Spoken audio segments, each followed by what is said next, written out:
Hello everyone, Alex RC Freak here coming at you with another video. This is the RPM front end I'm doing on my Kraton because RPM does make front and rear arms for the Outcast 8S and the Kraton 8S. They use the exact same arms.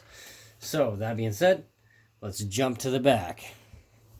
So what I'm doing on this, if you guys notice, if you guys haven't watched my previous video on the front end, you should watch it. I only did one side because it really is the same on the other side, just to save your time, save your eyeballs. If you have any questions on either side, please comment below. But anyway, if you notice on this, let's get up all close in here and stuff. So if you notice, I sleeved. I went to my local steel factory and had this aluminum. This is billet aluminum. It's I forgot what grade of aluminum it is, like the number, but it is really strong aluminum. The guy did tell me that. It's one of the strongest aluminums he sells, as he told me. But I did sleeve these, so it's like 1/8 inch thick on the wall. This is actually a little extra of the tube. I got 3 feet of this. Okay, it literally 3 feet would do all this. So that's how thick it is. So it's about an eighth inch thick, if my camera would focus. But this is all it is. It's hollow tubing that slides over the factory tube. Now, when you do this, it does require, with this a little bit thicker, it does require you, I just thought I'd note this, to shave the inside of this down just a little bit. On the inside of the edge right here, just shave that down just a smidge. So, you just take an X-Acto, I mean literally it's just a little feather shave. That's all you need. Just take a number 2 razor blade, X-Acto knife, with a brand new blade on it. It's a good idea to keep brand new blades all the time. I always do. And then you have to shave down in here, right down in here, just a little bit with the X-Acto knife.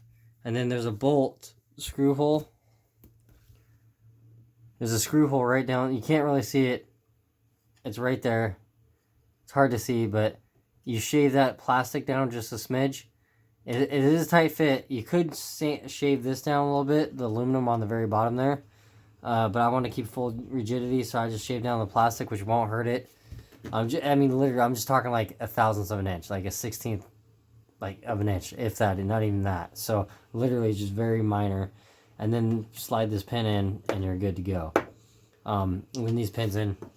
And yeah, it just, it works. I mean, it's solid. I mean, it just makes the front end like there's no flex at all in it at all now. So what we're gonna do is we're gonna jump onto the back here. If you guys haven't watched my other video, I'm gonna say it in this video. My brother moved in with me to my house. He's kind of took over my house because he has his 2 kids and his girlfriend. They're extremely lazy. My brother quit his job because he used the Corona BS as an excuse. So basically, he's not working. He's a lazy, I don't know, me and him don't get along the best anymore. So he's just lazy as hell. And so it's hard for me to make a video for you guys on RC stuff like I want. So I'm in my best friend's house, who I call my brother, the brother I actually want. And I'm doing it in his RC area. So, or his RC room, I guess you could say, is where I'm doing this. So just so you guys know, I may be doing videos here. You know what I'm saying? When I have time or when it works out for both of us. Just so you guys know that, because my house seems to be getting overtaken by my brother and his family, because he's a disrespectful jerk, to say the least. And that's not me trying to rail on my brother. It's just facts are facts sometimes, I guess, you know? So anyway, let's jump into this. So what you're going to need to do this job is really all you're going to need is the RPM rear arm set. So this is the RPM part number. It's 80812. So this is what you need. They look pretty beefcakey. They did, if you notice, they did make this part. This is for the sway bars. If you get the optional sway bars for this, which I will be getting. I really like the Kraton design. There's some quirks about it, but I do like it. If you get the sway bars, the factory sway bar kit, you have to get the sway bars, and then you have to get the hardware kits. Keep that in mind.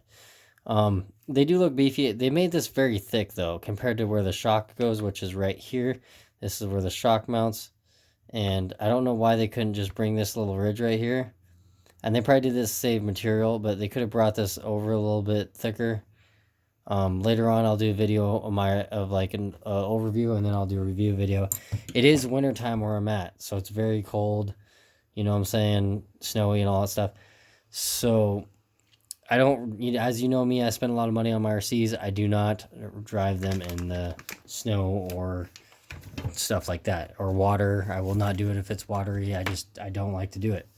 So that being said, I don't mind upgrading them. But anyway, here is the RPM mud guards for the rear. So they actually work pretty good. The thing with these though, they do flex, so check this out. Like that's literally no, I mean, I know some people's like, they're plastic, they're gonna flex, but I don't know, hopefully they last for the vehicle this size. If not, I'll just make my own. But yeah, just wanted to say that, and then let's jump into it. So what you're gonna need to do is there's a, looks to be a 4mm, which is throwing me off.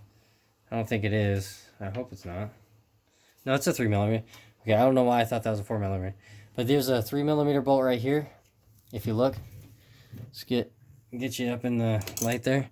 So there's two 3mm bolts right there, and there's one right there. It's hard to see, it's a little dirty. You gotta take these 3mm screws out right here, and then there's a two 4mm, and then two 3mm screws on the bottom. So I'll take those off camera. You got a 3mm screw there, 3mm screw here on the end, on both sides. And you take those off, and you can just, you don't even need to worry about this one. You can just pop that up, and it works.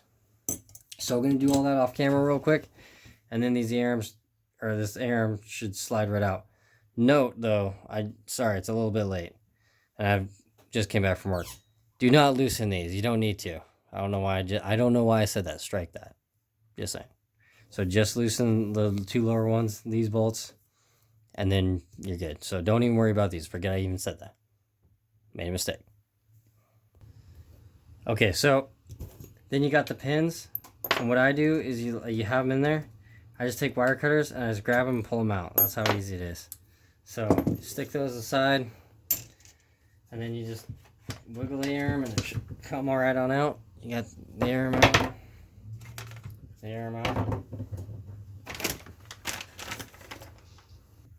So, just so you guys know, a quick note, I got the wrong side. So clearly this is, I don't know what side this is, I just kind of grabbed an arm at the moment.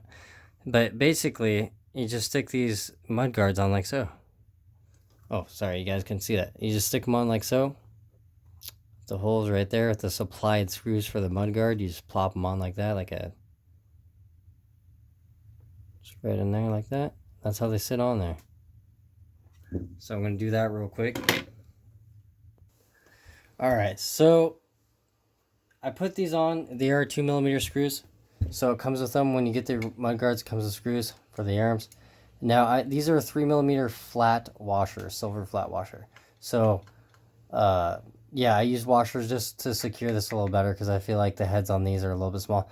One thing, if these ever strip out, drill them out and put like a 2.5 screw in there with a washer. That's what I would recommend, seriously. But yeah, we'll try these out with a 3mm. They give you enough meat around here. Like, look at how much meat they give you. That's easily accommodate a 2.5mm screw. Right there, you got to be a little bit careful, but you could do it still too. 2.5mm. I might end up doing that anyway, just because I feel like it's a bigger footprint right here to hold this on versus this 3mm. I know some people in the comments may say, oh, it's not going to matter, it's just a mud guard. Yeah, well, think about if you're off-road and something hits this, it cracks it right there because it's such a small thing. I don't know. I'm just saying. I don't know what I'm going to do there, but anyway, let's plop these honkers on here.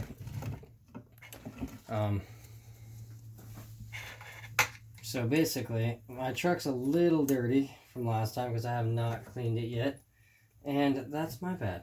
That is my bad on that. So if I can just get this to cooperate without my big head probably getting in the way of your guys' camera viewing. And trying to do this one-handed is kind of, well, it's actually really tricky, and my wrists don't bend like that. Okay. I will say one thing with these arms is, okay, so note to self, get this pin in first. clearly I'm just not having a good time with this today. It has not been my day today, I tell you what. Been crazy at work. I'm like a month out on work. Okay, hold on. Let's see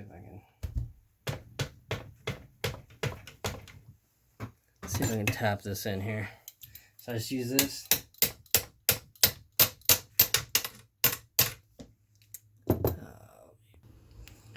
Alright, so there's one nut, there's two lock nuts. These go on the back side of the control arm. So the lower control arm, you stick them on the back. I'll show you here. Stick them, well, okay. If you can get your back end to cooperate, which would be really nice on this thing.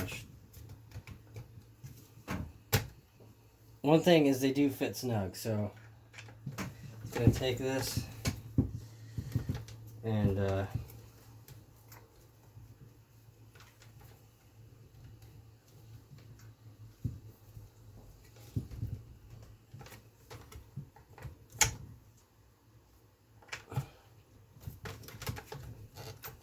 there we go. So, okay, so when you get it on, take your lock nut and stick it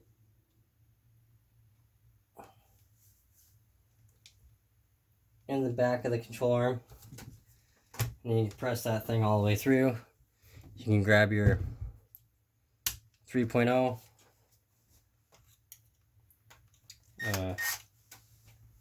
It's a 2.5. Make sure you have your 3.0 on there.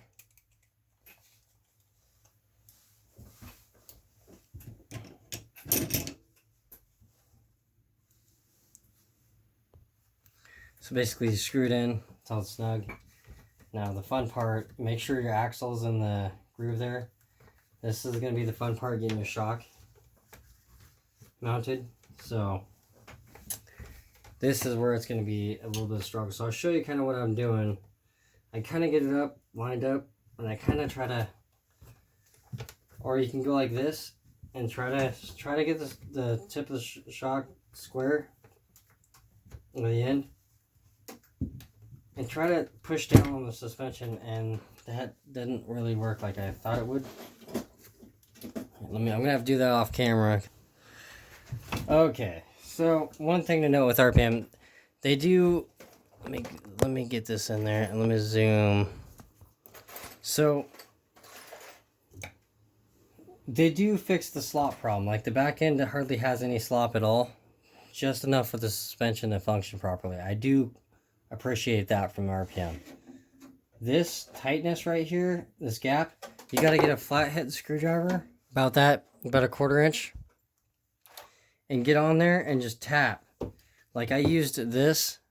Let me zoom out a little bit. That might be too much.